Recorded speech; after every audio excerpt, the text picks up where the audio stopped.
গাছ আলুর লতা, মাচা ভর্তি সেই লতা কোথাও আবার বেয়ে অন্য গাছে উঠেছে, আর সেই লতায় ঝুলছে আলু।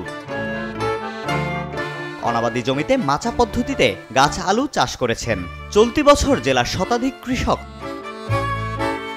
কৃষকদের উৎপাদন খরচ কম হওয়ায় দিন দিন এই চাষে আগ্রহ বাড়ছে। কৃষি কর্মকর্তা বলছেন, অনাবাদি জমি কাজে লাগাতে গাছ আলু চাষে কৃষকদের উদ্বুদ্ধ করা হচ্ছে, দেয়া হচ্ছে চারাসহ বিভিন্ন পরামর্শ।